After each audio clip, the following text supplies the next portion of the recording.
ಈ ಕಾರ್ಯಕ್ರಮದ ಪ್ರಾಯೋಜಕರು ಜೈನ್ ಇರಿಗೇಷನ್ ಸಿಸ್ಟಮ್ಸ್ ಲಿಮಿಟೆಡ್, ಜಾಗತಿಕ ತುಂತುರು ಮತ್ತು ಹನಿ ನೀರಾವರಿ ಉಪಕರಣಗಳ ಉತ್ಪಾದಕರು, ಬೇಸಾಯ ತಂತ್ರಜ್ಞಾನ ನಿರೂಪಕರು ಹಾಗೂ ರೋಗರಹಿತ ಟಿಶ್ಯೂ ಕಲ್ಚರ್ ಗಿಡಗಳು, ಕ್ಯಾಡ್ಬರೀಸ್, ಕೋಕೋ ಬೆಳೆಸಿ ಅಧಿಕ ಆದಾಯ ಗಳಿಸಿ, ಹಾಗೂ ಸ್ಟಿಲ್ ಇಂಡಿಯಾ, ಸ್ಟಿಲ್ ಉಪಕರಣಗಳು ತನ್ನಿ ಪರಿವರ್ತನೆ.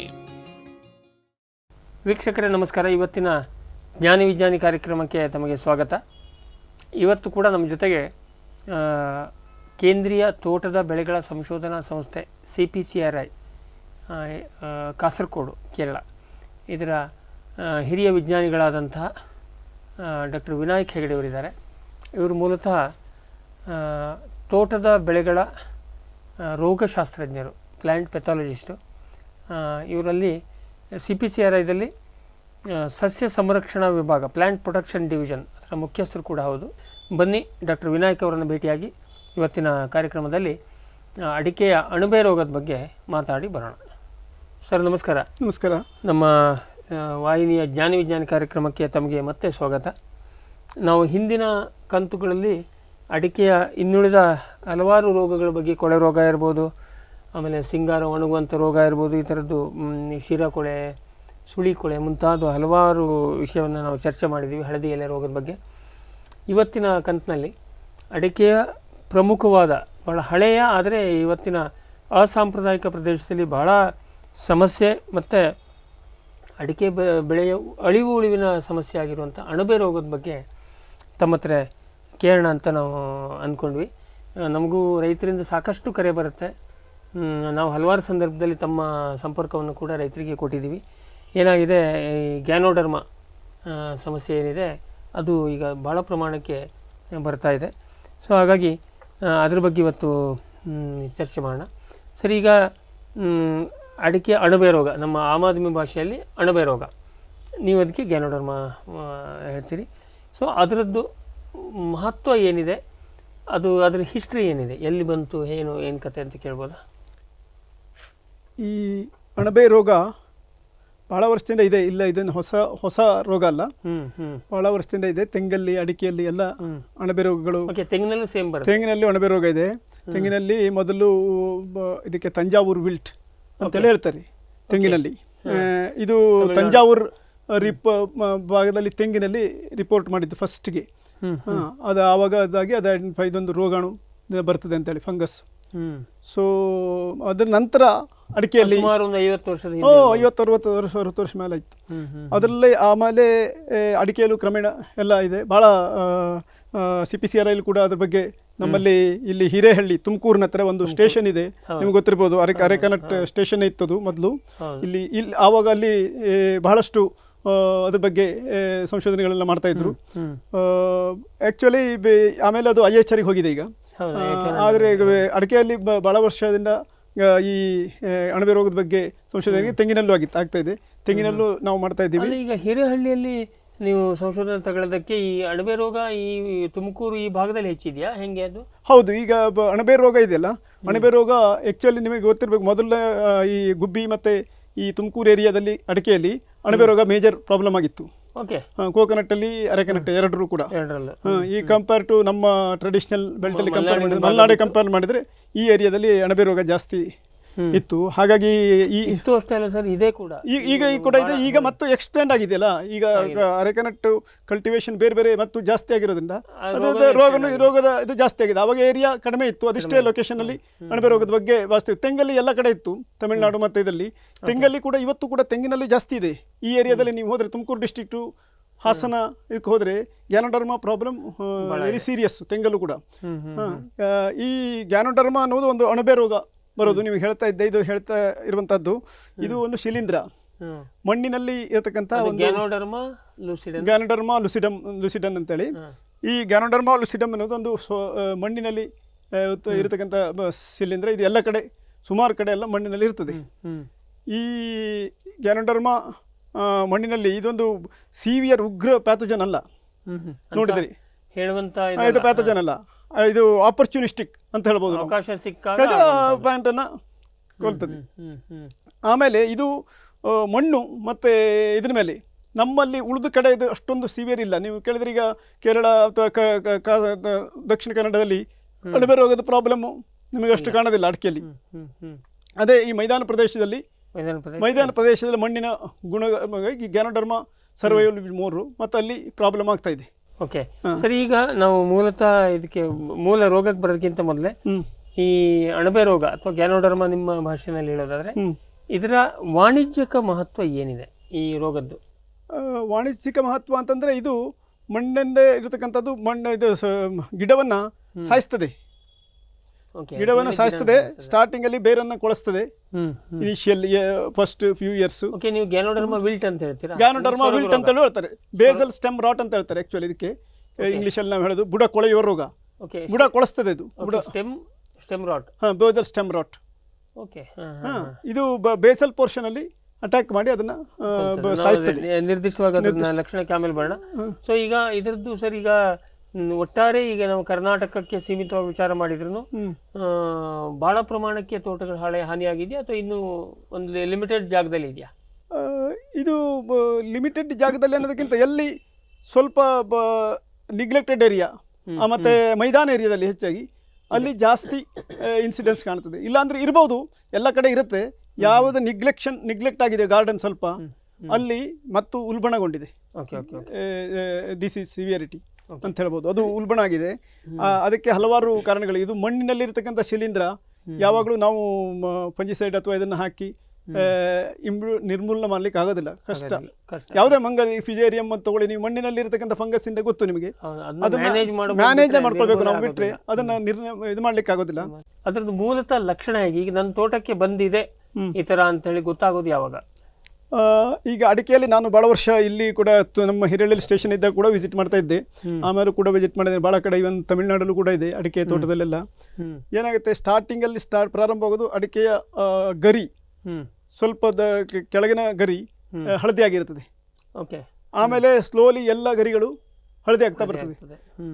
ಆದರೆ ಅದನ್ನ ನಾವು ಬೇರುಳ ಆಮೇಲೆ ಇದ್ರದ್ದು ಗರಿ ಗರಿ ಗಿಡ್ಡ ಸಣ್ಣ ಆಗ್ತಾ ಬರ್ತದೆ, ಮರನೂ ಕೂಡ ಚೂಪಾಗ್ತದೆ. ಮರ ಚೂಪಾಗೋದಕ್ಕಿಂತನೂ ಕಂಪ್ಲೀಟ್ ಹಳದಿ ಆಗ್ತಾ ಬರ್ತದೆ. ಹಳದಿ ಆಗ್ತದೆ, ಅದು ಡ್ರೈ ಆಗ್ತದೆ ಕಂಪ್ಲೀಟ್. ಹಳದಿ ಆಗಕ್ಕೆ ಬಂದ ಕೂಡ ನಾವು ಕಂಪ್ಲೀಟ್ ಡ್ರೈ ಆಗ್ತದೆ. ಡ್ರೈ ಆಗ್ತದೆ, ಅದು ಒಣಗಿ ಹೋಗುದು. ಅದನ್ನ ನೀವು ಇದರೊಳಗೆ ಹಾಗೆ ರಾಟ್ ಆಗೋದಿಲ್ಲ. ಆದ್ರೆ ಈಗ ಬಡ್ ರಾಟ್ ನಾವು ಹೇಳ್ತಾ ಇದ್ದೆ ಅರೆಕೆನಟ್ ಅಥವಾ ಇದರೊಳಗೆ ಅಡಿಕೆಯಲ್ಲಿ ಸುಳಿ ಕೊಳೆ ರೋಗ ಇದ್ದಾಗ ಹಾಗೆ ಕೆಳಗಡೆ ಎಲ್ಲ ರಾಟ್ ಆಗಿ ವಾಸನೆ ಬರ್ತದಲ್ಲ, ಅದಾಗೋದಿಲ್ಲ ಇದ್ರೊಳಗೆ, ಹಂಗೆ ಒಣಗ್ತದೆ. ಈ ಒಣಗ್ತದೆ complete.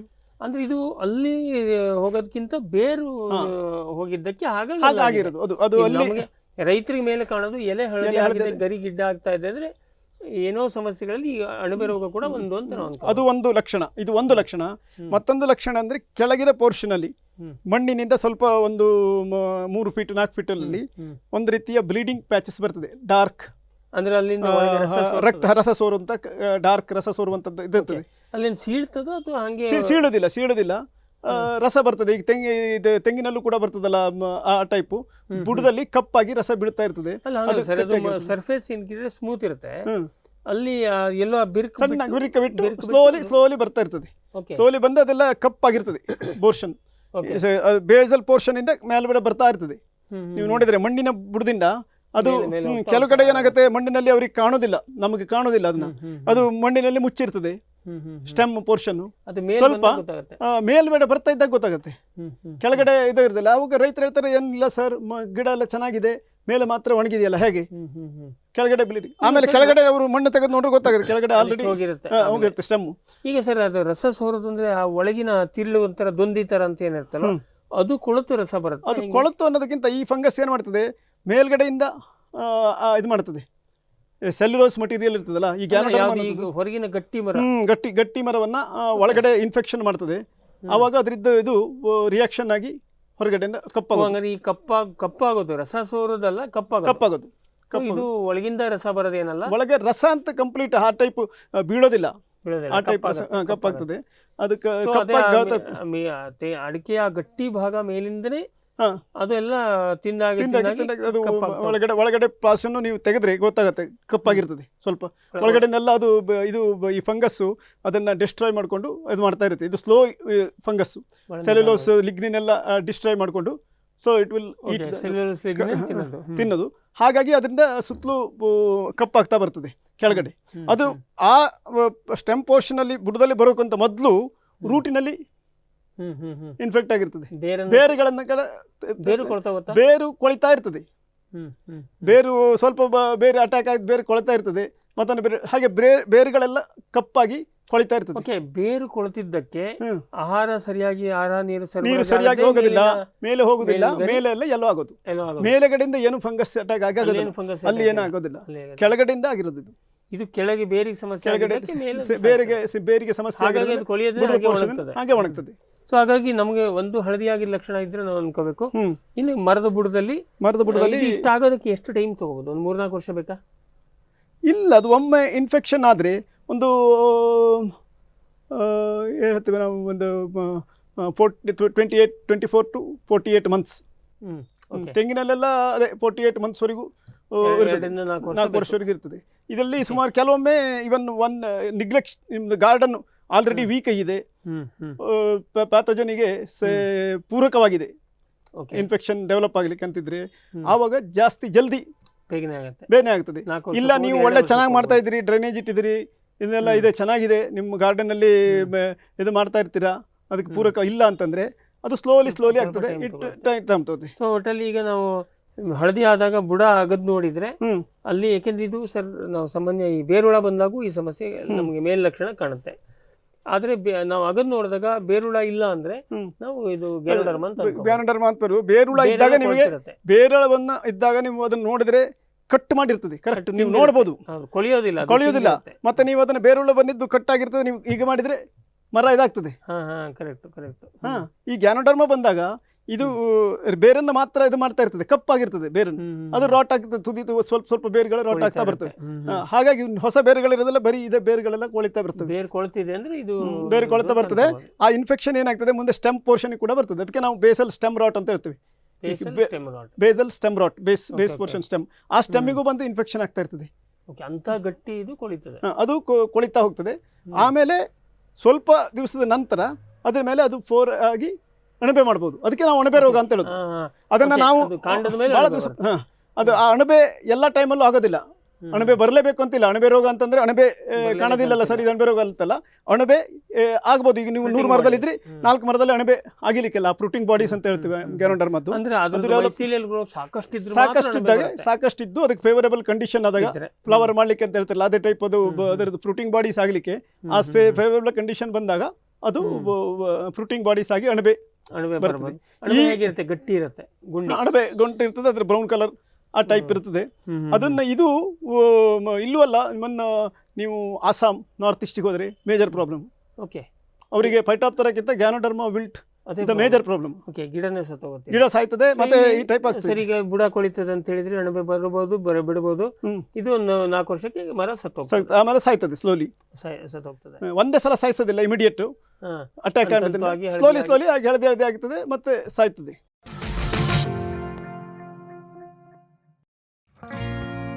Jain irrigation systems limited ಭಾರತದ ಹನಿ ನೀರಾವರಿ ತಂತ್ರಜ್ಞಾನದ ಪ್ರಥಮ ಪ್ರವರ್ತಕ, ಜಗತ್ತಿನ ಅತಿ ದೊಡ್ಡ ಸ್ಪ್ರಿಂಕ್ಲರ್ಸ್ ಉತ್ಪಾದಕ ಕಂಪನಿ.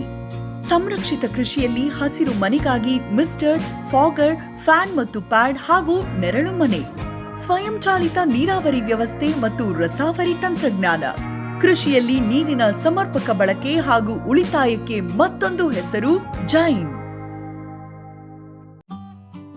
ಕ್ಯಾಡ್ಬರಿ ಚಾಕೊಲೇಟಿನ ಮೂಲ ಅಂಶ ಕೋಕೋ. ನಿಮ್ಮ ಆದಾಯ ದ್ವಿಗುಣಕ್ಕೆ ಕೋಕೋ ಒಂದು ಉತ್ತಮ ಬೆಳೆ.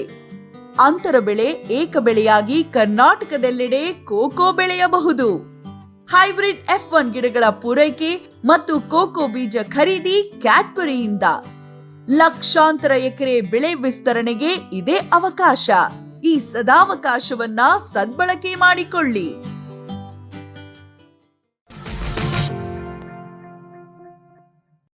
ಈಗ ಸರ್, ಈಗ ನೀವು ಲಕ್ಷಣ ಹೇಳಿದ್ರಿ, ಇದಕ್ಕೆ ಅನುಕೂಲಕರವಾದ, ಏಕೆಂದ್ರೆ ಆ ಗ್ಯಾನೋಡರ್ಮ ಎಲ್ಲ ಕಡೆ ಇರ್ಬೋದು, ಆ ಫಂಗಸ್ ಎಲ್ಲ ಕಡೆ ಇರ್ತದೆ. ಇದಕ್ಕೆ ಅನುಕೂಲ, ಈ ರೋಗ ಬರೋಕ್ಕೆ ಮೂಲ ಕಾರಣ ಏನು? ಈಗ ನನ್ನ ತೋಟದಲ್ಲಿ ಬರ್ಬೋದಾ ಇಲ್ಲ ಅಂತ ನಾನು ಹೇಗೆ ಅಂದಾಜು ಮಾಡ್ಬೋದು? ಅನುಕೂಲಕರ ವಾತಾವರಣ ಅಂದ್ರೆ ಏನು? ಅನುಕೂಲಕರ ವಾತಾವರಣ ಅಂದರೆ ಅದು ಹೇಳ್ತಾರೆ ಮಾಯಿಶ್ಚರ್ ಸಾಯಿಲ್ ಟೆಂಪ್ರೇಚರ್ ಟೆಂಪ್ರೇಚರ್ ಸ್ವಲ್ಪ ಜಾಸ್ತಿ ಆದಾಗ ಮಣ್ಣಲ್ಲಿ ಮತ್ತು ಇದು ಒಂದು ವೀಕ್ ಪ್ಯಾಥೋಜನ್ ರೂಟಲ್ಲಿ ಕಾಂಟ್ಯಾಕ್ಟ್ ಬಂತಂದರೆ ರೂಟಿಗೆ ಇನ್ಫೆಕ್ಷನ್ ಮಾಡ್ತಾ ಇರ್ತದೆ. ಸೊ ಹಾಗಾಗಿ ಅದು ರೂಟ್ ಡ್ಯಾಮೇಜ್ ಮಾಡಲಿಕ್ಕೆ ಸ್ಟಾರ್ಟ್ ಮಾಡುತ್ತೆ. ಅದೇ ನಿಮ್ಮ ಎಲ್ಲಿ ಸ್ವಲ್ಪ ಟೆಂಪ್ರೇಚರ್ ಜಾಸ್ತಿ ಇದ್ದರೆ ಅದು ಮಲ್ಟಿಪ್ಲೈ ಮಾಡ್ಲಿಕ್ಕೆ ಆಗೋದಿಲ್ಲ. ಅದಕ್ಕೆ ಜಾಸ್ತಿ ಟೆಂಪ್ರೇಚರ್ ಇದ್ಬಿಟ್ರಿ ಭಾಳ ಜಾಸ್ತಿ ಇದ್ದಾಗ, ಹಾಗೇಳಿ ಭಾಳ ಕಡಿಮೆ ಇದ್ದರೂ ಆಗೋದಿಲ್ಲ. ಈಗ ಮಣ್ಣಿನಲ್ಲಿ ಭಾಳ ತೇವಾಂಶ ಇದ್ದು ಕಡಿಮೆ ಟೆಂಪ್ರೇಚರ್ ಇದ್ದರೆ ಮಲ್ಟಿಪ್ಲೈ ಆಗೋದಿಲ್ಲ.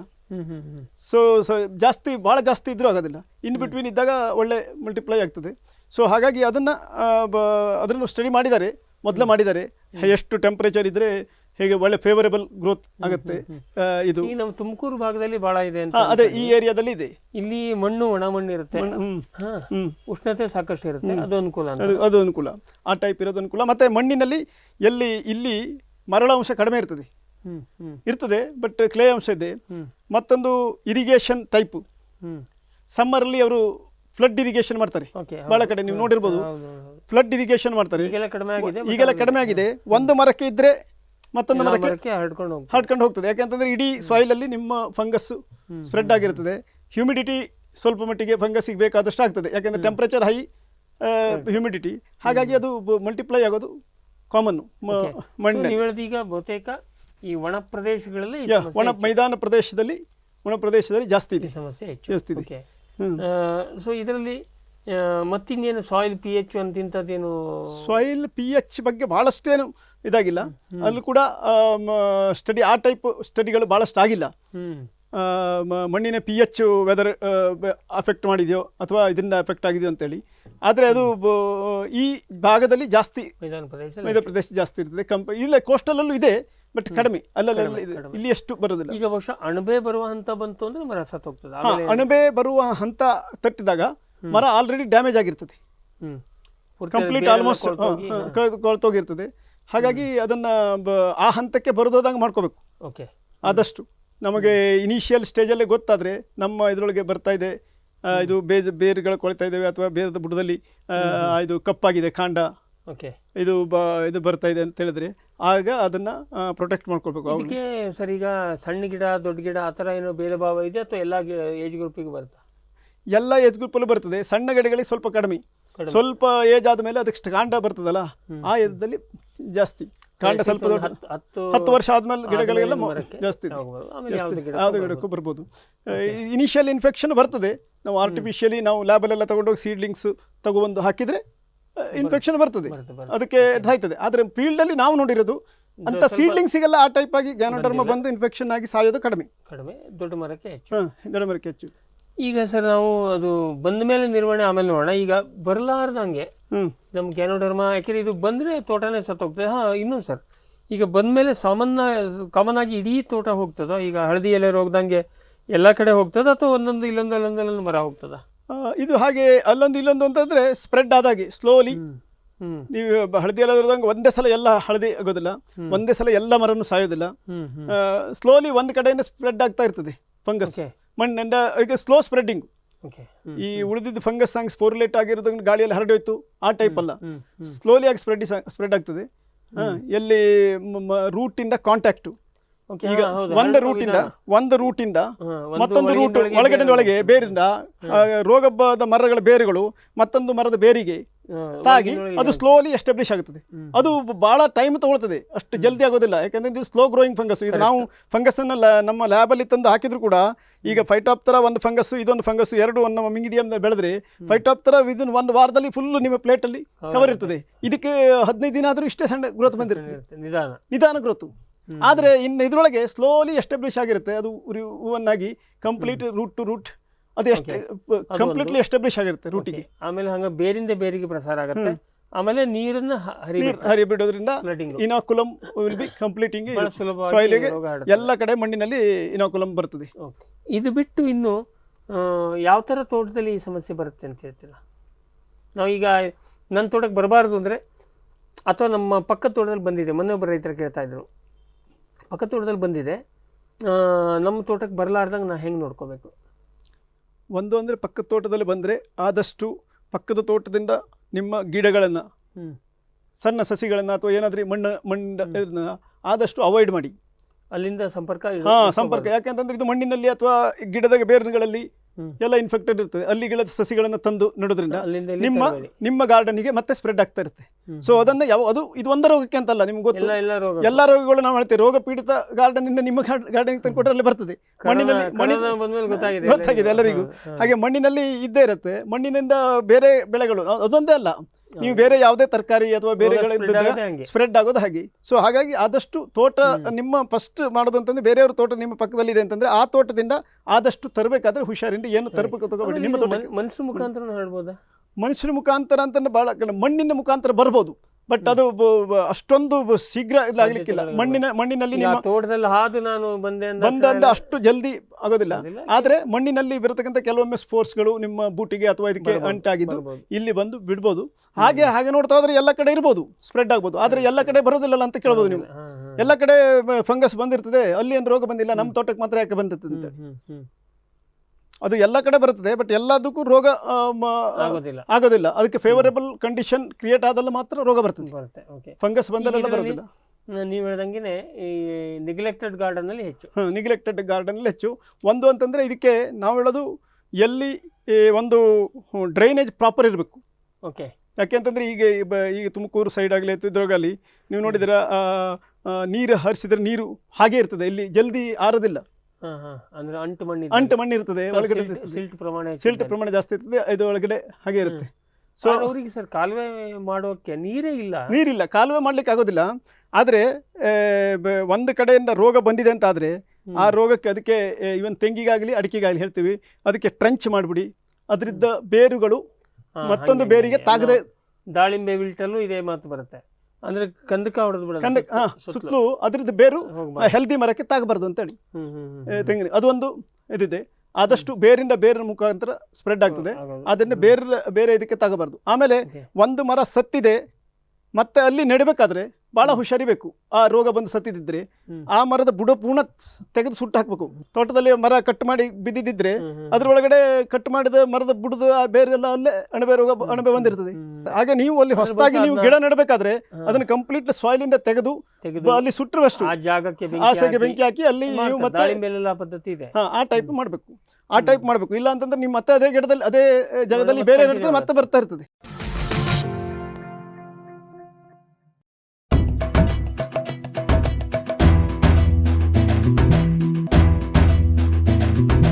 ಕೃಷಿ ಪ್ರಗತಿ ಸಾಕಾರವಾಯಿತು, ಸ್ಟಿಲ್ ತಂತ್ರಜ್ಞಾನದಿ ಸಾಧ್ಯವಾಯಿತು, ಬದಲಾವಣೆಗೆ ಕಾಲ ಕೂಡಿ ಬಂತು. ಸ್ಟಿಲ್ ಉಪಕರಣಗಳು ತನ್ನಿ ಪರಿವರ್ತನೆ.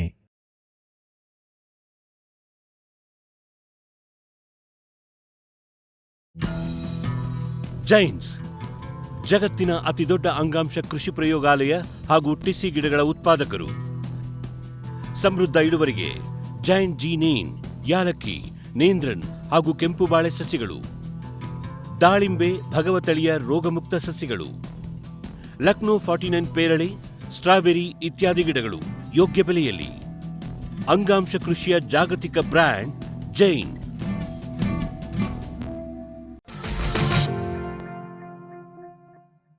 ಸರ್, ನೀವು ಅದರದ್ದು ಲಕ್ಷಣ ಹೇಳಿದ್ರಿ, ಮರ ಸತ್ತೋಗ್ತದೆ ಅಲ್ಟಿಮೇಟ್ಲಿ ಅಂತ ಹೇಳಿದ್ರಿ. ಈ ಬರಲಾರ್ದಂಗೆ ನೋಡ್ಕೋಬೇಕು ಅಂದ್ರೆ ತೋಟ ಸ್ವಚ್ಛ ಇಟ್ಕೋಬೇಕು. ಈಗ ಅದಕ್ಕೆ ಈಗ ಆಯ್ತು, ನನ್ನ ತೋಟಕ್ಕೆ ಹೇಗೋ ಬಂದ್ಬಿಟ್ಟಿದೆ ಅಂದ್ರೆ ಯಾವ ಹಂತದಲ್ಲಿ ಯಾವ ರೀತಿ ಅದನ್ನ ನಿಯಂತ್ರಣ ಕ್ರಮ ತಗೋಬಹುದು ಮ್ಯಾನೇಜ್ಮೆಂಟ್? ಈಗ ಇದಕ್ಕೆ ಮ್ಯಾನೇಜ್ಮೆಂಟ್ ಮಾಡಲಿಕ್ಕೆ ಬಹಳಷ್ಟು ಕೆಲಸಗಳನ್ನು ಬಹಳಷ್ಟು ಟ್ರಯಲ್ ಮಾಡಿದ್ದಾರೆ, ತೆಂಗಿಗೆ ಮತ್ತು ಇದಕ್ಕೂ ಕೂಡ. ಒಂದು ನಾನು ಹೇಳಿದ ಹಾಗೆ ಇದನ್ನು ಬಂದಿರತಕ್ಕಂತಹ ಗಿಡ ಇದ್ದರೆ ನಿಮ್ಮ ಗಾರ್ಡನಲ್ಲಿ ನೋಡ್ತಾ ಇರಿ, ಯಾವ ಮರಕ್ಕೆ ಬರ್ತಾ ಇದೆಯೋ ಆ ಮರವನ್ನು ಐಸೋಲೇಟ್ ಮಾಡಬೇಕು. ಒಂದನೇದಾಗಿ ಸುತ್ತಲೂ ಟ್ರೆಂಚ್ 1 ಮೀಟರ್ ಅಷ್ಟು ಇದನ್ನು ಹಾಕಿ ಟ್ರೆಂಚ್ 1 ಮೀಟರ್ ಆಳ 3 ಅಡಿ. ತೆಂಗಿಗೆ ನಾವು ಹಾಗೆ ಮಾಡ್ತೀವಿ 1 ಮೀಟರ್ ಆಳವನ್ನು. ಅಡಿಕೆಯಲ್ಲಿ ನೀವು ಸ್ವಲ್ಪ ಕಡಿಮೆ ಇಟ್ಕೋಬಹುದು. ಅಷ್ಟು ಆಳದ್ದು ಇದನ್ನ ಸುತ್ತ ರಿಂಗ್ ಹೊಡೆದು ಅದರ ಬೇರು ಆದಷ್ಟು ಆ ಕಡೆ ಮರದ ಕ್ವಾರಂಟೈನ್ ಮಾಡಿದಾಗ ಇದು ಮೇಲಿಂದ ಏನು ಸಮಸ್ಯೆ ಇಲ್ಲ, ಬೇರೆ ಹೋಗೋದು. ಹಾಗಾಗಿ ಅದನ್ನ ಪ್ರಿವೆಂಟ್ ಮಾಡ್ಕೊಂಡು. ಒಂದು ಎರಡು, ಇದಕ್ಕೆ ಮೊದಲು ನಮ್ಮಲ್ಲಿ ಇದನ್ನ ಮಾಡಿದ್ರು ಕೂಡ ನೀವು ನೋಡಿರ್ಬೋದು ಮೊದಲು ಪ್ಯಾಕೇಜ್ ಪ್ರಾಕ್ಟೀಸ್ ಎಲ್ಲ ಕೊಟ್ಟಿದ್ರು, ಕ್ಯಾಲಿಕ್ಸಿನ್ ಅಥವಾ ಟ್ರೈಡೋಮಾರ್ಫ್ ಅಂತ ಹೇಳಿ ಬರ್ತಿತ್ತು ಒಂದು ಕೆಮಿಕಲ್ ಸಿಸ್ಟಮಿಕ್ ಫಂಜಿಸೈಡು. ಅದನ್ನು ಬೇರಿನ ಮೂಲಕ ಕೊಡೋದ್ರಿಂದ ಇಫೆಕ್ಟಿವ್ ಆಗಿ ಕಂಟ್ರೋಲ್ ಆಗ್ತಿತ್ತು ತೆಂಗಲ್ಲಿ ಮತ್ತು ಅಡಿಕೆಯಲ್ಲಿ ಎಲ್ಲ. ಎಲ್ಲಿ ಜಸ್ಟ್ ಸ್ಟಾರ್ಟ್ ಆಗಿದೆ ಇನ್ಫೆಕ್ಷನ್ನು ಹಳದಿ ಆಗ್ತಾ ಇದೆ ಅಂತಂದರೆ ಆ ಮರ ರಿಕವರ್ ಆಗ್ತಿತ್ತು. ಬ್ಯಾವಿಸ್ಟಿನ್ ಇದು ಕ್ಯಾಲಿಕ್ಸಿನ್ ಅನ್ನ ರೂಟ್ ಫೀಡಿಂಗ್ ಮಾಡ್ತಿದ್ರು. ಟ್ರೈಡೋಮಾರ್ಫ್ ಅಂತ ಹೇಳಿದ್ರು. ಇದು BASF ಅವರು ಪ್ರೊಡ್ಯೂಸ್ ಬರ್ತಿತ್ತು, ಅವಾಗ ಭಾಳ ಫೇಮಸ್ ಆಗಿತ್ತು. ಇವು ನೀವು ರೈತರಿಗೂ ಗೊತ್ತಿರ್ಬೋದು, ಹಳೆ ರೈತರು ನೀವು ತುಮಕೂರು ಭಾಗದಲ್ಲಿ ಕೇಳಿದರೆ ಎಲ್ಲರಿಗೂ ಗೊತ್ತು, ಸರ್ ನಾವು ಅವಾಗ ಯೂಸ್ ಮಾಡ್ತಿದ್ವಿ, ಈಗ ಸಿಗೋದು. ಅದು ಏನಾಗಿದೆ ಆಮೇಲೆ ಬ್ಯಾನ್ ಆಗಿದೆ. ಅದು BASF ಪ್ರೊಡಕ್ಷನ್ ಬೇರೆಷ್ಟು ರೀಜನ್ಗಳಿಂದ ಅದನ್ನು ಬಿಟ್ಬಿಟ್ಟಿದ್ದಾರೆ, ಈಗ ಬರೋದಿಲ್ಲ ಅದು. ಅದು ಬರೋದಾದ ಮೇಲೆ ಭಾಳ ಮತ್ತೆ ಆಲ್ಟರ್ನೇಟಿವ್ ಇರಲೇ ಇಲ್ಲ ಇನ್ ಬಿಟ್ವೀನ್. ಆಮೇಲೆ ಈಗ ನಾವೆಲ್ಲ ಬೇರೆ ಕೆಮಿಕಲ್ಗಳನ್ನು ಯೂಸ್ ಮಾಡ್ಬೋದು ಹೇಳಿದ್ವಿ. ಈಗ ಇವನ್ ಹೆಕ್ಸಾಕೊನಜೋಲ್ ಬರ್ತದಲ್ಲ, ಹೆಕ್ಸಾಕೊನಜೋಲನ್ನು ತೆಗೆದು ರೂಟಿಗೆ ಕಟ್ಟಬೇಕು.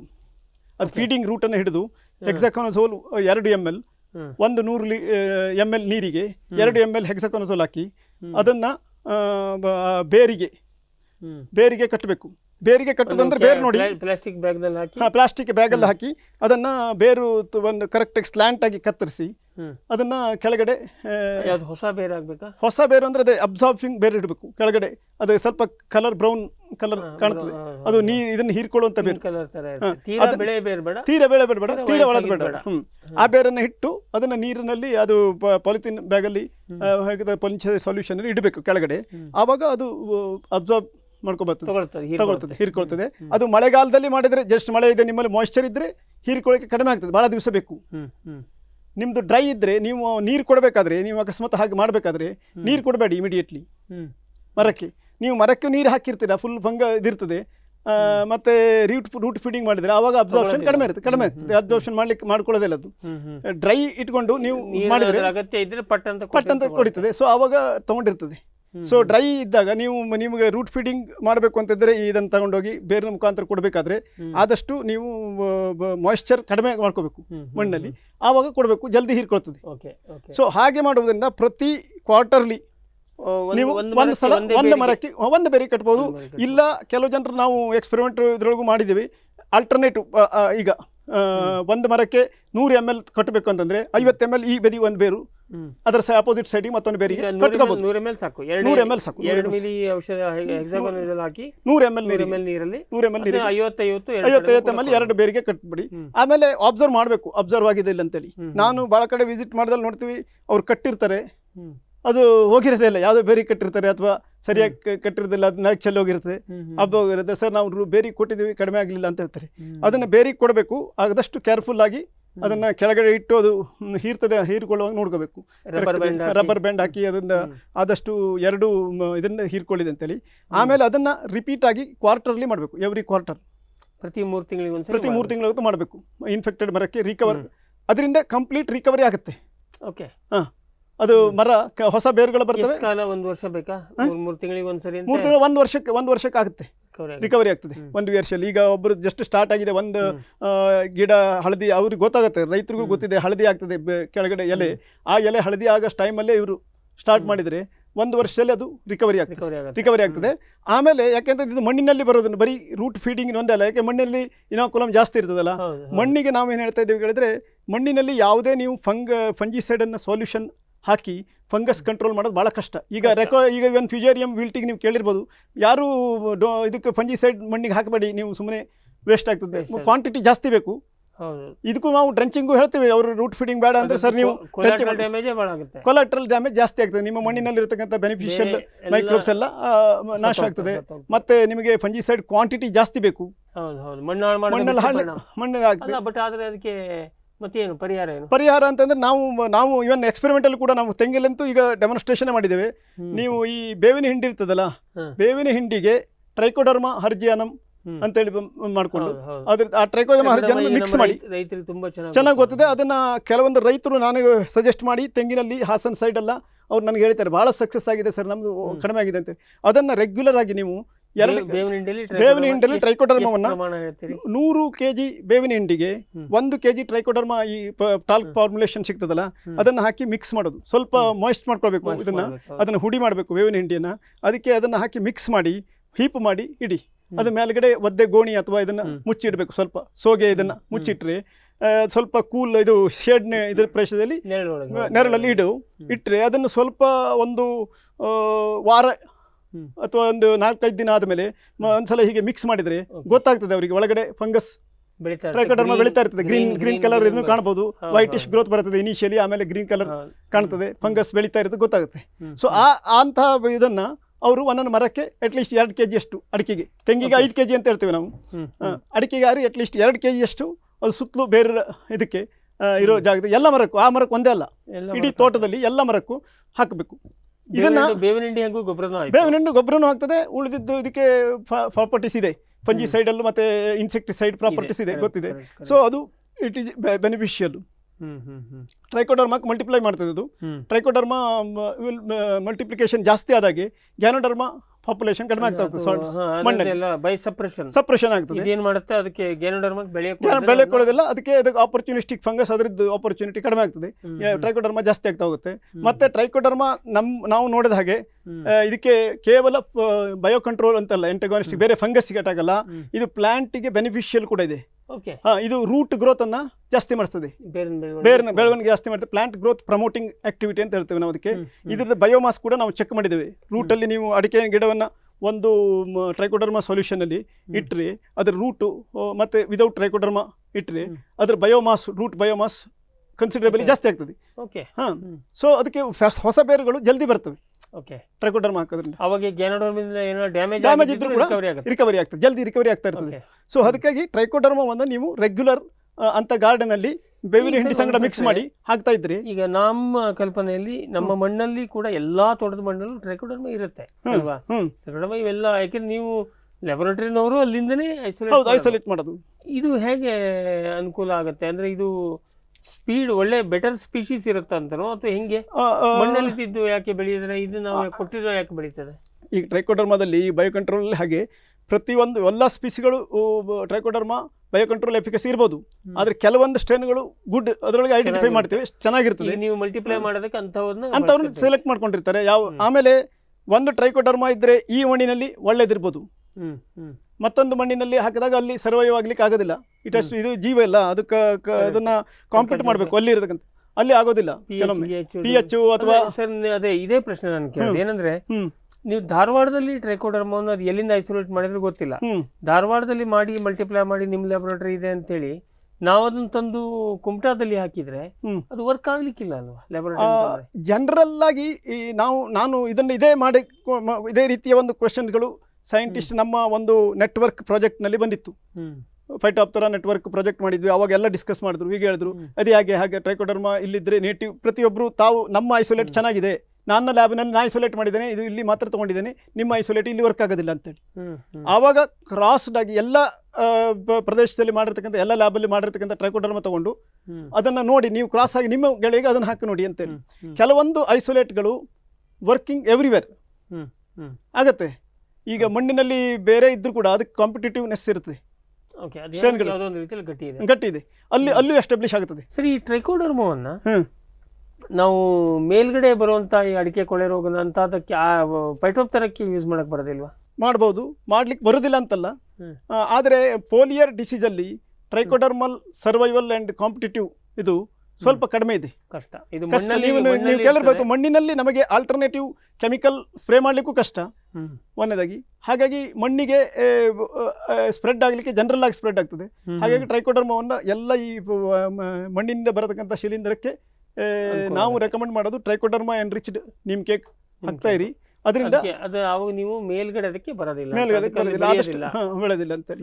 ಹಾಗೆ ಇದಕ್ಕೆ ಆದಷ್ಟು ಒಂದೇದಾಗಿ ರೂಟ್ ಫೀಡಿಂಗ್ ಮಾಡುವ ಆಲ್ರೆಡಿ ಬಂದಿರತಕ್ಕಂಥ ಮರಕ್ಕೆ ಅದನ್ನ ಐಸೋಲೇಟ್ ಮಾಡೋದು. ಈಗ ಬಂದ್ಬಿಟ್ಟಿದೆ ಐಸೋಲೇಟ್ ಮಾಡಿ ಆ ಮರ ಉಳಿಸ್ಕೊಳ್ಳಿಕ್ಕೆ ನೀವು ಬೇರಿನ ಮೂಲಕ ಅಂತ ಹೆಕ್ಸಾಕೋನಸೋಲ್ ನಾ ಹೇಳಿದ ಹಾಗೆ ರೂಟ್ ಫೀಡಿಂಗ್ ಮಾಡಿ ಅದು ರಿಕವರ್ ಆಗೋಲ್ಲಿವರೆಗೆ ಮಾಡ್ತಾ ಇರಿ. 3 ತಿಂಗಳಿಗೆ ನೀವು ಇದನ್ನು ಕೊಡ್ತಾ ಇರಿ. ಅಂದ್ರೆ ರಿಕವರಿ ಆಯ್ತು ಅಂದ್ರೆ ಅವಾಗ ಹಸಿರು ಬರ್ತದೆ, ಅವ್ರಿಗೆ ಗೊತ್ತಾಗ್ತದೆ, ಹಳದಿ ಆಗಿದ್ದೆಲ್ಲ ಇದಾಗ್ತದೆ, ಹೊಸ ಎಲೆಗಳು ಯಾವುದು ಮತ್ತೆ ಹಳದಿ ಆಗೋದಿಲ್ಲ.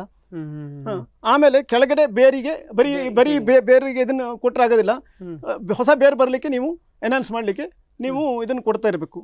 ಏನು ಟ್ರೈಕೋಡರ್ಮಾ ವಿತ್ ನೀಮ್ ಕೇಕ್ ಇದಿಷ್ಟು ಕೊಡಲೇಬೇಕು. ಇದ್ರ ಹೊರತಾಗಿ ಅಫ್ಕೋರ್ಸ್ ನಾವು ಹೇಳಿದಾಗ ನೀವು ಮಣ್ಣಿನ ಇದು ನ್ಯೂಟ್ರಿಯೆಂಟ್ ಟೆಸ್ಟ್ ಮಾಡಿ ಫರ್ಟಿಲೈಸರ್ ಕೊಡ್ತಾನೆ ಇರಬೇಕು. ಅದಿಲ್ಲ ಅದೇನು ಕೊಡ್ತಾ ಇಲ್ಲ, ವೀಕ್ನೆಸ್ ಇದ್ದು ಉಳಿದಿಂದ ಇದಾಗಿದ್ರೆ, ಯಾಕೆಂತಂದ್ರೆ ಇದು ಪ್ಯಾಥೋಜನ್ ಆಪರ್ಚುನಿಸ್ಟಿಕ್. ಹೌದು, ನಿಮ್ಮ ಮರದಲ್ಲಿ ವೀಕ್ನೆಸ್ ಇದೆ ಅಂತಂದ್ರೆ ಸೋಲಿ ಇಟ್ಕೊಳ್ತದೆ. ಅವಾಗ ಸಾವಯವ ಗೊಬ್ಬರ ಎಲ್ಲ ಸರಿಯಾಗಿ ಹಾಕಬೇಕು. ನಾರ್ಮಲ್ ಎಷ್ಟು ನೀರು ಸರಿಯಾಗಿ ಕೊಡಬೇಕು. ನೀರು ಹಾಯಿಸಬೇಡಿ, ರೆಕಮೆಂಡೆಡ್ ನೀರು ಕೊಡಬೇಕು. ಹಾಯಿಸುವ ಇದನ್ನು ಮಾಡಬೇಡಿ, ಹನಿ ನೀರಾವರಿಯನ್ನು ಮಾಡಿ ಹಾಗೆ ಮಾಡ್ತಾ ಇರಬೇಕು. ಆಮೇಲೆ ಟ್ರೈಕೋಡರ್ಮ ಎಲ್ಲಿ ಜಾಸ್ತಿ ಇರ್ತದಲ್ಲ, ಈಗ ನಾನು ಅದಕ್ಕೆ ಈ ಏರಿಯಾದಲ್ಲಿ ಎಲ್ಲಿ ಇದು ಗ್ಯಾನೋಡರ್ಮ ಪ್ರಾಬ್ಲಮ್ ಜಾಸ್ತಿ ಇದೆಯೋ ಅಲ್ಲಿ ರೆಗ್ಯುಲರ್ ಆಗಿ ನೀವು ಟ್ರೈಕೋಡರ್ಮ ಅಪ್ಲಿಕೇಶನ್ ಮಾಡೋದನ್ನು ರೂಢಿ ಮಾಡ್ಕೊಳ್ಳಿ. ನೀಮ್ ಕೇಕ್ ಭಾಳ ಕಾಸ್ಟ್ಲಿ ಆಗ್ತದೆ. ಕೆಲವು ಜನರು ನೀವು ಹೇಳ್ತೀರಾ ಎವ್ರಿ 6 ಮಂತ್ಸ್ ಒಂದ್ಸಲ 5 kg ನೀಮ್ ಕೇಕ್ ಒಳ್ಳೇದು ಇದಾಗೋದಿಲ್ಲ ಅಷ್ಟೊಂದು ಹಾಕಿದ್ರೆ. ಒಂದು ಗಿಡಕ್ಕೆ 2 kg ಬೇಕಾಗುತ್ತಾ 5 kg ಬೇಕಾಗುತ್ತಾ? ತೆಂಗಿನ ಮರಕ್ಕೆ 5 kg ಹೇಳ್ತೇವೆ ನಾವು. ಇದಕ್ಕೆ ಒಂದು 2 kg ಅಟ್ಲೀಸ್ಟ್ ಅಡಿಕೆ ಮರಕ್ಕೆ 2 kg ರೂಟ್ ಜೋನಲ್ಲಿ ಹಾಕಿ ನಾವು ಮಲ್ಟಿಪ್ಲೈ ಮಾಡ್ತೇವೆ. ಒಟ್ಟು ಅದು ಇದ್ರ ಅಲ್ಟಿಮೇಟ್ ಏಮ್ ಇದೆ ಅಂತಂದ್ರೆ ನಮಗೆ ಮಣ್ಣಿನಲ್ಲಿ ಟ್ರೈಕೋಡರ್ಮ ಜಾಸ್ತಿ ಆಗಬೇಕು, ಗ್ಯಾನೋಡರ್ಮ ಕಡಿಮೆ ಆಗಬೇಕು ಪಾಪ್ಯುಲೇಷನ್, ಅದನ್ನು ರೆಡ್ಯೂಸ್ ಮಾಡಲಿಕ್ಕೆ. ಇದು ಅದು ಈ ರೂಟ್ ಫೀಡಿಂಗ್ ಮಾಡೋದು ಇಮಿಡಿಯೇಟ್ಲಿ ಆಲ್ರೆಡಿ ಇನ್ಫೆಕ್ಟೆಡ್ ಗ್ಯಾನೋಡರ್ಮವನ್ನು ನಾವು IV ಕೊಟ್ಟಾಗೆ ಆ ಟೈಪ್ ಆಗಿ ಕಡಿಮೆ ಮಾಡ್ಕೋಬೇಕು. ಆಮೇಲೆ ಸ್ಪ್ರೆಡ್ ಆಗದಂಗೆ ಟ್ರೆಂಚನ್ನು ಹೊಡ್ಕೊಳ್ಬೇಕು. ಆಮೇಲೆ ಓವರ್ ಆಲ್ ಗಾರ್ಡನ್ನಿಗೆ ಹೆಲ್ತ್ ಇರೋದ್ರ ಇಂಪಾರ್ಟೆಂಟು, ಅದಕ್ಕೆ ಆರೋಗ್ಯಪೂರ್ಣವಾಗಿ ಅದನ್ನು ಮಾಡಬೇಕು. ಇನ್ನು ಕೆಲವೊಂದು ಇದರಲ್ಲಿ ಚೆನ್ನಾಗಿದೆ, ಬನಾನಾ, ಈ ಬಾಳೆಯನ್ನ ಇಂಟರ್ ಕ್ರಾಪ್ ಬೆಳೆದ್ರಿ ಅಲ್ಲಿ ಕಡಿಮೆ ಆಗ್ತದೆ. ಹೌದಾ? ಇದು ಕಂಡು ಬಂದಿದೆ. ಬಾಳೆಯ ಪ್ರೊಬೆಬಲಿ ಅದರ root exudates it may help. ಅದು ಒಂದು ಪೂರ್ಣ ಸ್ಟಡಿ ಆಗಿಲ್ಲ. ಕೆಲವು ಜನರು ರಿಪೋರ್ಟ್ ಮಾಡಿದ್ದಾರೆ. ಸಮ್ ಸ್ಟೂಡೆಂಟ್ಸ್ ಎಲ್ಲ ವರ್ಕಿಂಗ್, ಈಗ ಒಬ್ಬರು ಗ್ಯಾನೋಡರ್ಮ ಮತ್ತು ಹೇಳಿದ ವರ್ಕ್ ಮಾಡ್ತಾ ಇದ್ದಾರೆ. ಅದರಿಂದ ಪ್ರೊಬೆಬಲಿ ಅದೊಂದು ಅಬ್ಸರ್ವ್ ಮಾಡಿದ್ದಾರೆ ಜನರು, ನಮ್ಮ ಸೈಂಟಿಸ್ಟ್ಗಳು. ಬಾಳೆಯನ್ನ ನೀವು ಮಧ್ಯೆ ಹಾಕಿದ್ರೆ ಅದ್ರ ಸ್ಪ್ರೆಡಿಂಗ್ ಕಡಿಮೆ ಆಗ್ತದೆ ಅಂತೇಳಿ. ಪ್ರೊಬೆಬಲಿ ಅದು ಬಾಳೆ ಎಕ್ಸ್ಟ್ರಾಕ್ಟಿಂದ ಗ್ಯಾನೋಡರ್ಮಕ್ಕೆ ಅದು ಇದ್ರ ಎಫೆಕ್ಟ್, ಅದರ root exudates may not be favouring the Ganoderma. ಹಾಗಾಗಿ ಅದು ಸ್ವಲ್ಪ ಮಟ್ಟಿಗೆ ಅಂತ ಗಾರ್ಡನ್ ಅಲ್ಲಿ ಇಲ್ಲಿ ತುಮಕೂರು ನಿಮ್ಮ ಏರಿಯಾದಲ್ಲಿ ಹಾಕದೇ ಇಲ್ಲ. ನೀವು ತೆಂಗಿನ ತೋಟದಲ್ಲಿ ಏನು ಬೆಳೆ ಬೆಳೆಯೋದಿಲ್ಲ ಬೇರೆ, ಅಲ್ಲಿ ಜಾಸ್ತಿ, ಅಲ್ಲಿ ಹೆಚ್ಚು ಅಣಬೆ ರೋಗ ನೀವು ನೋಡಿರ್ಬೇಕು. ಅದಕ್ಕೆ ಬಾಳೆ ಡ್ರೈನೇಜ್ ಕಾರಣ ಇದೆ. ಸೊ ಇದಕ್ಕೆ ಬಾಳೆಯನ್ನು ಬೆಳೆಯುವಂಥದ್ದು ಕೂಡ ಒಂದು ವಿಧಾನ, ಅಂದ್ರೆ ಇಂಟಿಗ್ರೇಟೆಡ್ ಅಪ್ರೋಚ್ ಅಲ್ಲಿ ಅದನ್ನು ಸಜೆಸ್ಟ್ ಮಾಡ್ತೀವಿ. ಇನ್ಕಮ್ ಬರ್ತದೆ, ಇನ್ ಬಿಟ್ವೀನ್ ಬೆಳ್ಕೊಳ್ಳಿ, ಇಂಟರ್ ಕ್ರಾಪ್ ನಿಮಗೆ ಎಕ್ಸ್ಟ್ರಾ ಇದು ಆಗುತ್ತೆ, ಅದರಿಂದ ಸ್ವಲ್ಪ ಕಡಿಮೆ ಆಗ್ತದೆ, ಸ್ಪ್ರೆಡ್ಗೆಲ್ಲ ಕಡಿಮೆ ಆಗ್ತದೆ ಅಂತ ಹೇಳ್ತಾರೆ. ಹೀಗೆ ಇಂಟಿಗ್ರೇಟೆಡ್ ಅಪ್ರೋಚ್ ಮಾಡಿ ಕಡಿಮೆ ಮಾಡ್ಕೋಬೇಕು. ನಿಮ್ಮ ಗಾರ್ಡನ್ ಅಲ್ಲಿ ಓವರ್ ಆಲ್ ಈ ವರ್ಷ ಹಾಕಿಬಿಟ್ಟು ಸರ್ ನಾನು ಟ್ರೈಕೋಡರ್ಮ ಹಾಕಿದ್ರೆ ಇಮಿಡಿಯೇಟ್ ಕಡಿಮೆ ಆಗ್ತದೆ ನಾಳೋದಿಲ್ಲ. ನಿಮ್ಗೆ ಗೊತ್ತು ಟ್ರೈಕೋಡರ್ಮ 2-3 ವರ್ಷ ಕಂಟಿನ್ಯೂಸ್ ಆಡಿ ನಿಮಗೆ ಅಬ್ಸರ್ವ್ ಆಗಬೇಕು. ಇದರೊಳಗೆ ರೆಗ್ಯುಲರ್ ಆಗಿ ಮಾಡ್ತಾ ಇದ್ರೆ ಕಡಿಮೆ ಆಗೇ ಆಗುತ್ತೆ. ಈಗ ಗ್ಯಾನೋಡರ್ಮ ಬಂದ್ರೆ ಕಂಟ್ರೋಲ್ ಮಾಡ್ಬೋದು, ಗ್ಯಾರಂಟಿ ಮಾಡ್ಬೋದು, ಅದೇನು ಸಮಸ್ಯೆ ಇಲ್ಲ. ಈಗ ಮೊನ್ನೆ ಒಬ್ರು ರೈತರು ನಮ್ಮ ಪಕ್ಕದ ತೋಟದಲ್ಲಿ ಬಂದಿದೆ, ನನ್ನ ತೋಟಕ್ಕೆ ಈಗ ಸದ್ಯಕ್ಕೆ ಹೆಲ್ದಿ ಇದೆ, ಅದನ್ನ ನಿಯಂತ್ರಣ ಮಾಡೋದಕ್ಕೆ ಏನ್ ಮಾಡ್ಲಿ ಅಂತ ಕೇಳಿದ್ರು. ನಾವು ನಿಮ್ಮ ಸಂಪರ್ಕನೇ ಕೊಡಿ, ತೊಂದರೆ ಇಲ್ಲ.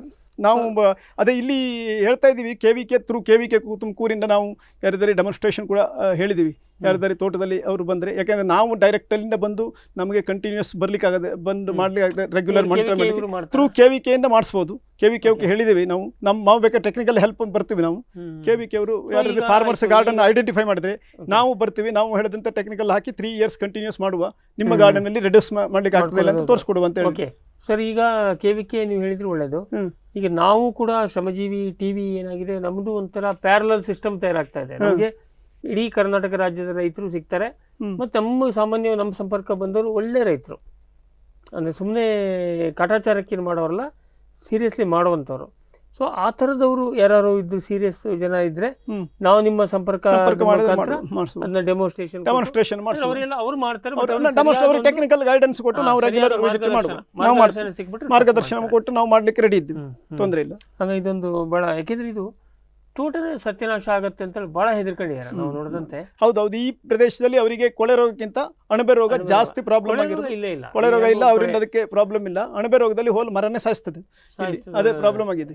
ಕೆಲವು ಕಡೆ ಸುಮಾರು ತೋಟದಲ್ಲಿ ಮರ ಹೋಗಿದೆ ಅಂತ ಅವ್ರದ್ದು ಇದು.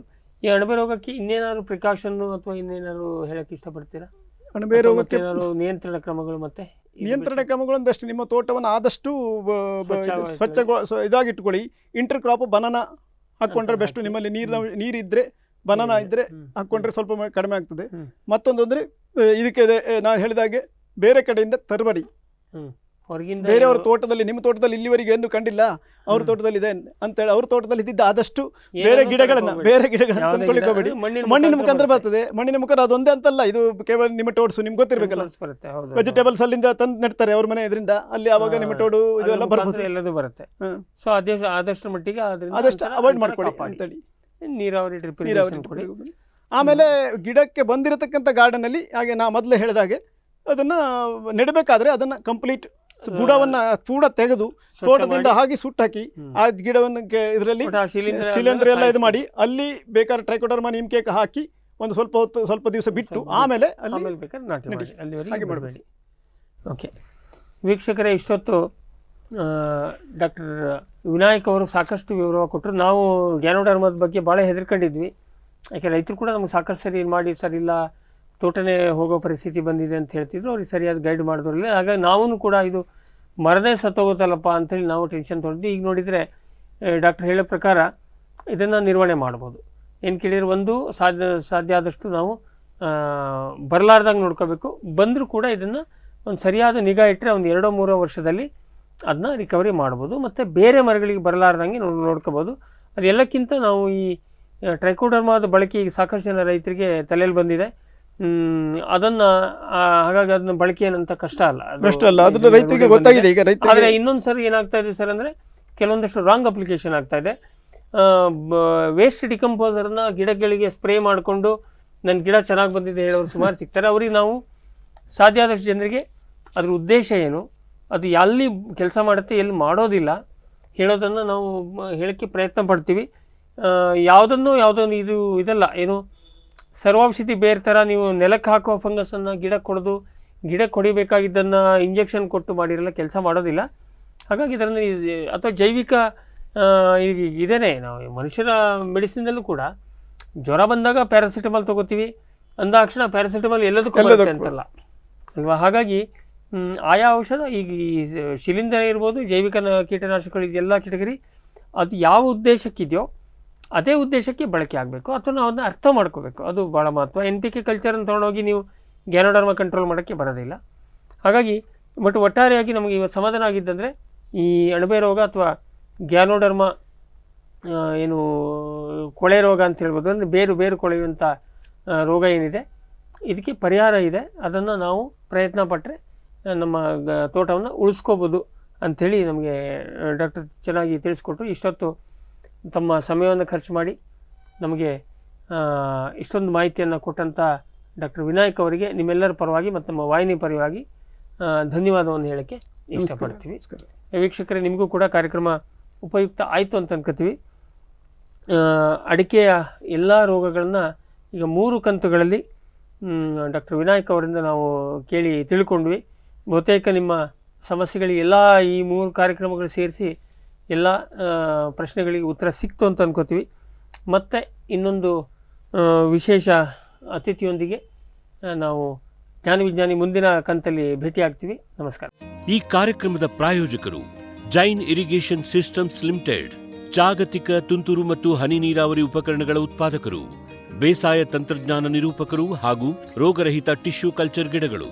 ಕ್ಯಾಡ್ಬರೀಸ್, ಕೋಕೋ ಬೆಳೆಸಿ ಅಧಿಕ ಆದಾಯ ಗಳಿಸಿ.